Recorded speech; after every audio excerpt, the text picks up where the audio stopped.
বৈয়াস হচ্ছেন ব্যাসদেবের পুত্র বৈয়াস। তো বৈয়াস মানে ব্যাসের পুত্র বৈয়াস। তো বৈয়াস বলতে এখানে বোঝানো হচ্ছে সূর্যদেব। সূর্যদেব মহারাজকে বলা হচ্ছে বৈয়াস, অর্থাৎ সূর্যদেব মহাজন হচ্ছেন দ্বাদশ মহাজনের মধ্যে একজন। তারপর বলছেন বয়ম। বয়ম বলতে যমরাজকে নিজেকে বোঝাচ্ছেন। বয়ম শব্দের অর্থ হচ্ছে আমরা। আমরা সকলে, অর্থাৎ 11 জনের নাম এখানে বলা হলো, আর সঙ্গে বলছেন বয়ম, অর্থাৎ এই আমরা সকলে, অর্থাৎ যমরাজ তিনিও একজন দ্বাদশ মহাজনের মধ্যে একজন। তারাই হচ্ছে শাস্ত্রজ্ঞ। তো তাদেরকে এইভাবে বোঝানোর জন্য এই স্তুতি বলেছিলেন স্বয়ংভূ নারদ সন্ত কুমার ও কপিল বনু প্রহ্লাদ জনক বিশ্ব হরি বৈয়াস বয়ম। এই শ্লোকের মধ্যে 12 জন মহাজনের নাম উল্লেখ আছে। তারপর বলা হচ্ছে যদ যদাচরতি শ্রেষ্ঠ তত্ত্বদেব ইতর জনঃ সয়ৎ প্রমাণং কুরুতে বিপস্তবর্ততে। বলছেন শ্রেষ্ঠ ব্যক্তি যেভাবে আচরণ করবেন, যদ যদাচরতি শ্রেষ্ঠ, শ্রেষ্ঠ ব্যক্তিরা যেভাবে আচরণ করবেন, তত্ত্ব এবং ইতর জনঃ। ইতর মানে হচ্ছে সাধারণ লোক। তো সাধারণ লোকেরা সেইভাবে আচরণ করে থাকেন।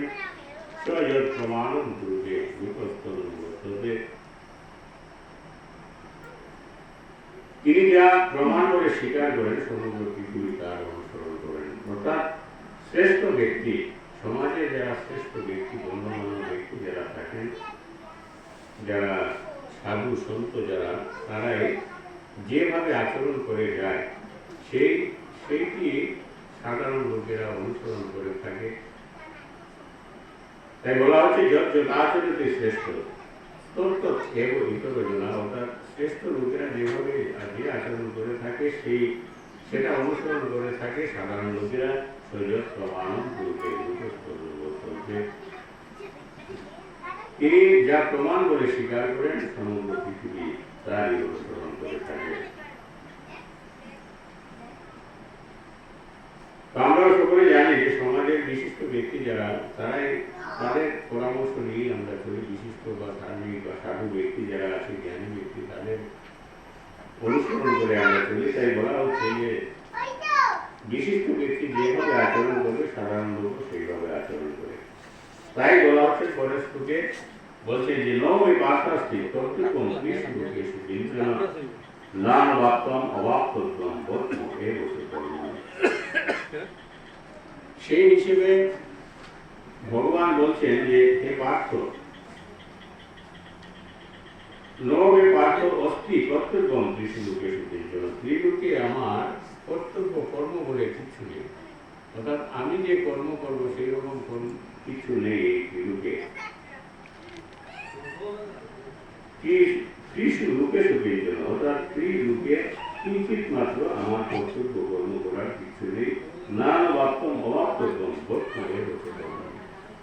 নানবাপ্তম অবাপ্তব্যম, ভগবান বলছেন যে এই পৃথিবীতে এমন কিছু নেই যেটা আমি পাই নাই। তো যেটা পাই নাই, আমরা মানুষেরা কি করি, যেটা আমরা পাই নাই সেটা পাওয়ার জন্য আমরা দিন রাত থেকে মুক্তি কার্য করছি, কাজ করছি। ভগবান বলছেন এই পৃথিবীতে তো আমার পাওয়ার মতো কিছু নেই, যে আমি পাবো, আমার নেই এই এমন জিনিসটা।